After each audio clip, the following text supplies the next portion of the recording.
काहे को बेटा पत्नी किसके चक्कर में पड़े, कौन किसको मुक्ति देने वाला है। जाइए भगवान का भजन कीजिए जंगल में रह करके। भगवान श्री राम का उपदेश है, यही तन कर फल विषय ना भाई।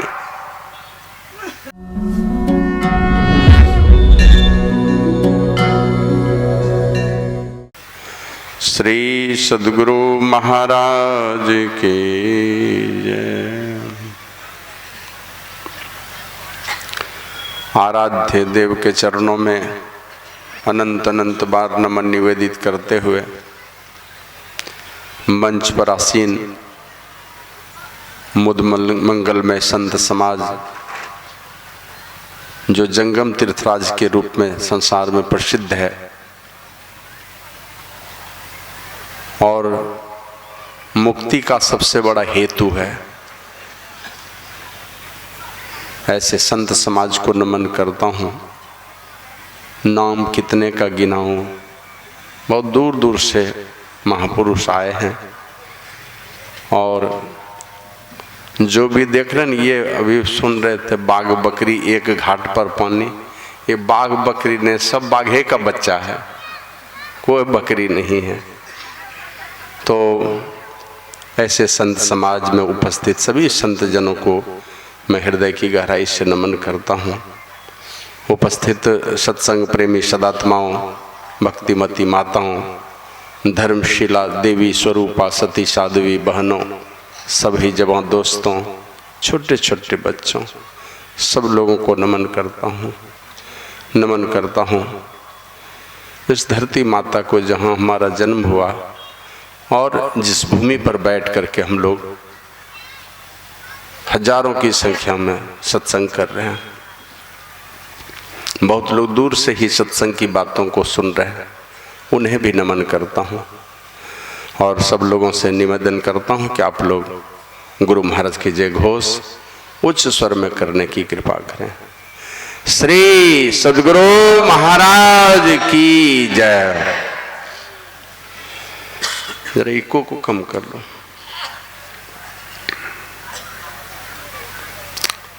सज्जनों, अभी हम लोगों ने बहुत सारे महापुरुषों के विचारों को सुना। ईश स्तुति, संत स्तुति, गुरु विनती, मंगलाचरण, श्री सद्गुरु की सार शिक्षा, संत मत का सिद्धांत, परिभाषा, इन चीज़ों का श्रवण किया। पवित्र सद्ग्रंथ सत्संग योग से हम लोगों ने योग सिखोपनिषद के मंत्रों को सुना। फिर बाबा कबीर वाणी, बाबा नानक देव जी महाराज की वाणी, गुरु महाराज की वाणी, बाबा साहिब स्वामी जी महाराज की वाणी, और उसके अनुसार एक से एक अलग अलग ढंग का विश्लेषण अलग अलग महापुरुषों से हम लोगों ने सुना। और इतने इतने महापुरुष जब बोलते हैं दिल गदगद हो जाता है। सब लोग बढ़िया बोलते हैं और मैं इस खुले मंच से आप लोगों को भी से भी एक निवेदन करता हूँ, केवल प्रवचन सुन के मत रहिए। जितने महात्मा का सुना आप लोगों ने, आप सबका नंबर रख लीजिए, मोबाइल नंबर। जमींदारी कोई महात्मा का मत बनने दीजिए कि यही महात्मा फलाने के यहाँ सत्संग करेगा, है ना। कुल देवता मत बनाइए। कोई भी महात्मा जो बढ़िया बोलता है, नंबर लिखिए उनका। जब भी सत्संग कराने की आवश्यकता बुलाइए इनको, बड़ी खुशी होगी। अलग अलग महात्माओं को बुलाते रहिए, कभी इनको बुलाइए, कभी उनको बुलाइए। और देखते हैं गोड्डा में सत्संग होता, बस एक दो महात्मा, बाहर से किन्हीं को नहीं बुलाते हैं। इसीलिए सत्संग का वैल्यू भी घट जाता है, आदमी भी नहीं आना चाहता है। तो बुलाइए बाहर के महात्माओं को, लिख लीजिए सबका नंबर। डेरे में आइएगा, सब लोग नंबर लिख करके रखिए।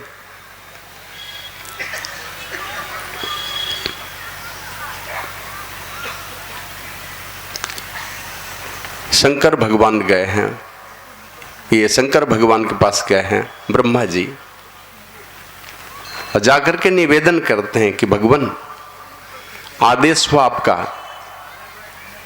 और आपके आदेश के मुताबिक हमने सृष्टि कर दी।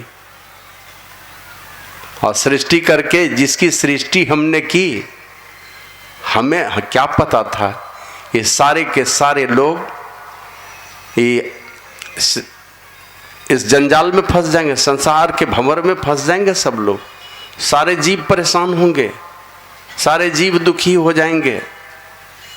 यही आशा लेकर के गए भगवान, मुक्ति कैसे होगी इनकी, उन्हीं से पूछने के लिए देवाधिदेव महादेव के पास गए हैं, जो सृष्टि कर ली है और खुद ही फंसे हुए हैं। कैसे मन इनकी मुक्ति कैसे होगी, इनकी परेशानी कैसे दूर होगी, किस प्रकार से।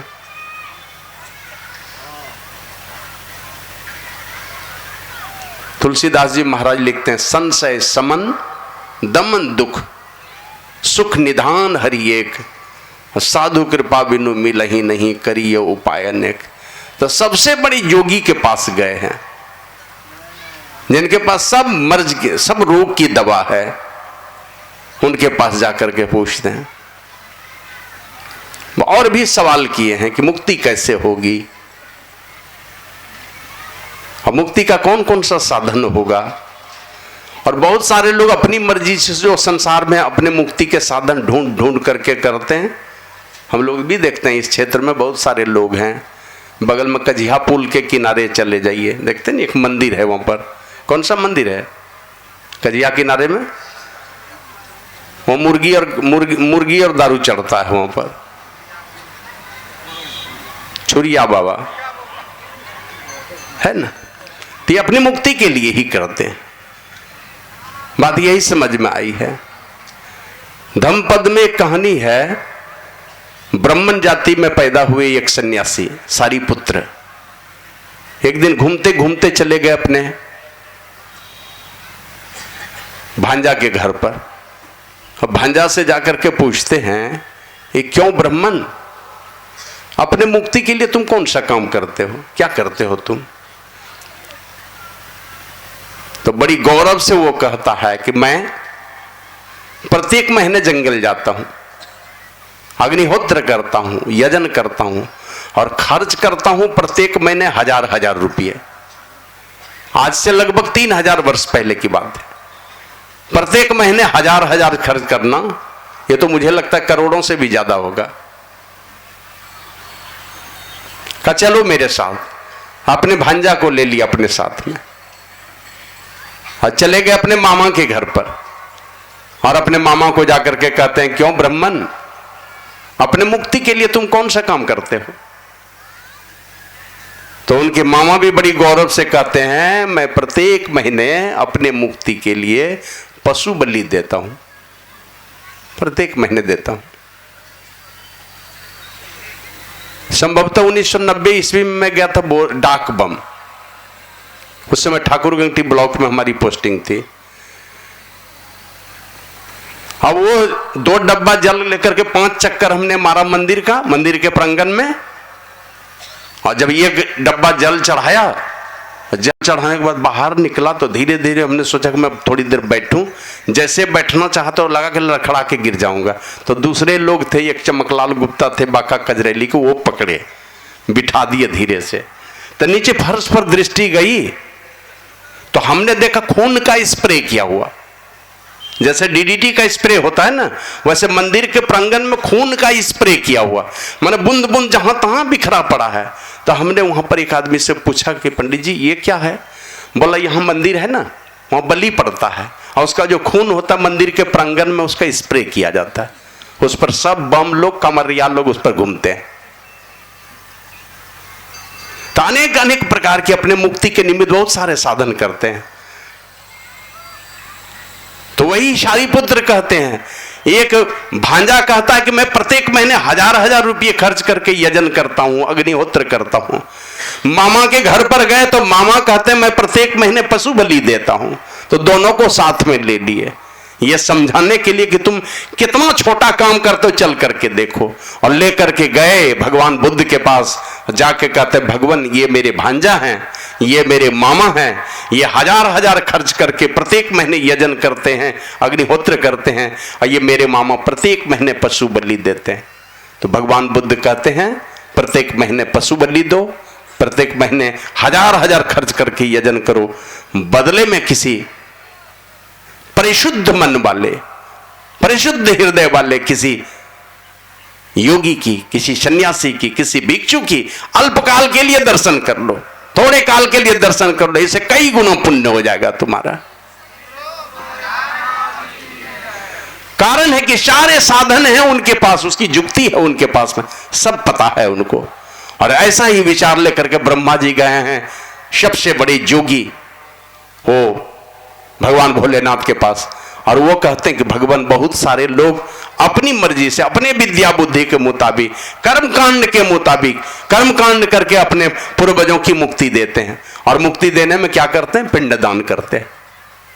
तो शंकर भगवान से पूछते, भगवान ये पिंडदान जो करते हैं इससे मुक्ति होती है कि नहीं होती है?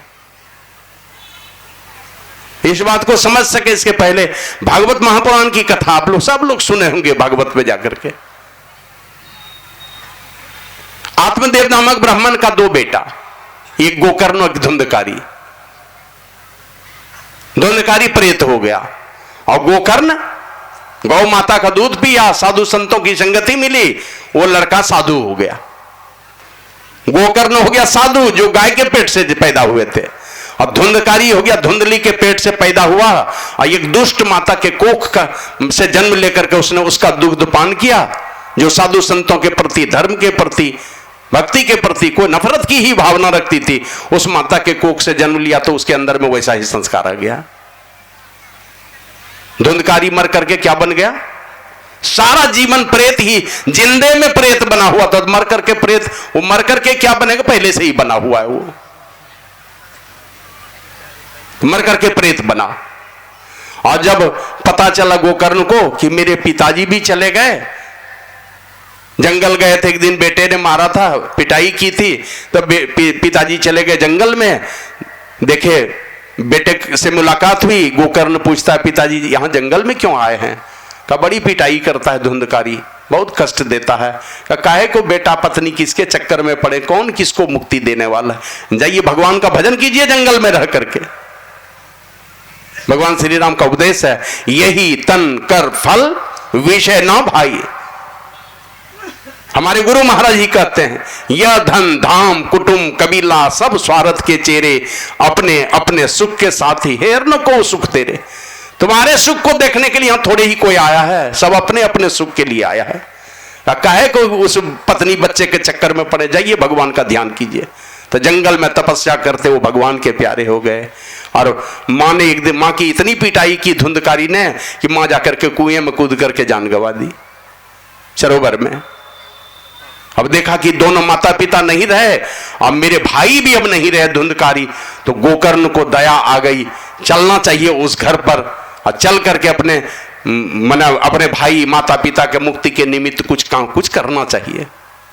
तो गोकर्ण चला गया सीधे गया तीर्थ में, और गया जी में जाकर के अपने मां बाप भाई तीनों के नाम पर जाके पिंडदान किया। तीनों के नाम पर महात्मा होकर के गए हैं गोकर्ण महात्मा, और वो महात्मा होकर के कहां चले गए? अपने माता पिता और भाई के मुक्ति के लिए चले गए कि चलो जो कुछ भी हुआ है, मेरे पिताजी तपस्या करते हुए गए दुनिया से, माताजी अकाल मृत्यु का शिकार हो गई, अब भाई मेरा प्रेत जोनी में चला गया। 5 वेश्याओं ने जिंदा जला दिया, मुंह में लकड़ी, जलती हुई लकड़ी ठूस करके। तो गए जाकर के गया जी में पिंड दे करके तब आए हैं अपने घर में। और अपने घर जब आए हैं चुपचाप, जब रात अंधेरी थी, अंधेरी रात में अपने घर में घुसे, चुपचाप सो गए।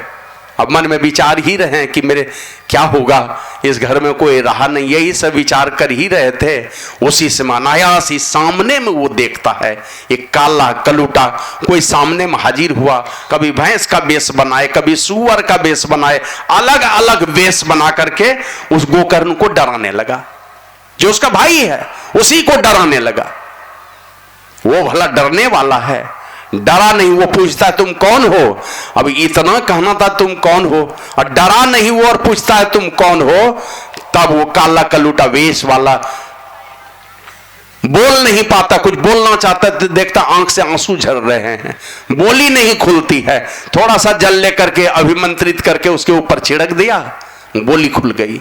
तब वो रोते रोते कहता है, बिलखते हुए बोलता है, भैया मैं तुम्हारा भाई धुंधकारी हूं, मैं प्रेत जोनी में चला गया हूं, और मेरे शरीर में इतना जलन हो रहा है, इतनी पीड़ा हो रही है, मेरा निवारण करो किसी प्रकार।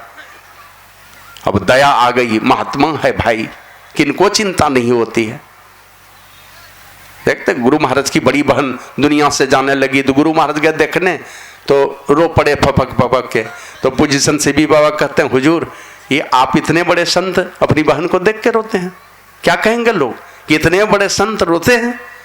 बोले जब अपने लोग जाते हैं जहां आत्मीय रिश्ता है किन्हीं के साथ में, आंसू तो आता ही है। तो रो रो करके कहता भैया कोई उपाय कर दो मेरे लिए। तो गोकर्ण को दया आई, कहा ठीक है मैं इसका उपाय ढूंढता हूं। लेकिन कहा भाई एक बात बताओ, तुम इतने परेशान हो, लेकिन तुम्हारे नाम पर तो हमने गया जी में जाकर के पिंड दिया, मां के नाम पर, पिताजी के नाम पर, तुम्हारे नाम पर, सबके नाम पर गया जी में पिंड दिया है। फिर कहा कितनी बार? कहा एक बार पिंड दे करके आया हूं। वो प्रेत जोनी में गया हुआ धुंधकारी कहता है कि भैया 1000 बार भी जाकर के पिंड दान करोगे तो मेरी मुक्ति नहीं होने वाली है। कहा तो क्या करूं? कहा कष्ट मेरे इतना कष्ट है वर्णन नहीं कर सकता, कोई उपाय करो, तुम महात्मा हो, तुम जानो, किसी तरह मेरा उद्धार कर दो। अब वो महात्मा जी दूसरे महात्मा से जाकर पूछते हैं। अब पूछे तो कोई महात्मा बताए नहीं उनको, तो सब लोग कहते हैं जाकर के सूर्य भगवान से पूछो, कोई कहते हैं अपने गुरु बृहस्पति जी देवताओं के जो गुरु हैं उनसे जाकर के पूछो, वही बता सकते हैं। तो जाकर के पूछा तो वही कहा महात्मा गोकर्ण तुमको अपने ही सामर्थ्य का पता नहीं है, तुम में ही सामर्थ्य है, तुमसे बढ़ करके इस धरती पर कोई भी महात्मा नहीं है, तुम अपने भाई का उद्धार कर सकते हो। मैं क्या करूंगा, मेरे से कैसे उद्धार होगा? कब बस एक ही काम करना है, तुम खाली संतों की कथा सुना दो, उनको भक्तों की कथा सुना दो, बड़े बड़े जो महापुरुष हैं खाली उनकी कथा सुना दो। अब पहले तो उनको माने क्या कहते हैं, अंदर से विश्वास नहीं हुआ कि मैं कथा सुनाऊंगा, मेरे कथा सुनाने से मुक्ति हो जाएगी, कार्य करके तो देखो। और ऐसा ही किया तो पता चला, आप लोग पूरी कथा जानते हैं। 7 दिनों तक कथा सुनी, और 7 दिनों की कथा में खचाखच भरे हुए लोग रहते थे, सब लोग सुनते थे। वो उसका भाई हवा रूप में आकर के एक बांस के खंभे में घुस गया सूक्ष्म रूप में, और उसमें घुसा 7 दिनों तक कथा सुनता रहा। 7 गांठ बांस के खंभे में था, एक एक गांठ टूटता गया रोज दिन। कथा समापन के बाद एक गांठ टूट जाए, 7वें दिन जैसे ही 7वां गांठ टूटा है, वो प्रेत जोनी में गया हुआ जो धुंधकारी था, वो पीतांबरी और स्वर्णाभूषण पहने हुए हाथ जोड़े हुए अपने भाई गोकर्ण के सामने में खड़ा है। तो तुम कौन हो? कहा भैया तुम्हारी ही कृपा से देख लो, वो विमान देख रहे हो ना, वो विमान मेरे लिए ही आया है। अब मैं जा रहा हूं गोलोक धाम को, प्रेत जोनी से छुटकारा मिल गया, प्रेत जोनी से छुटकारा मिला।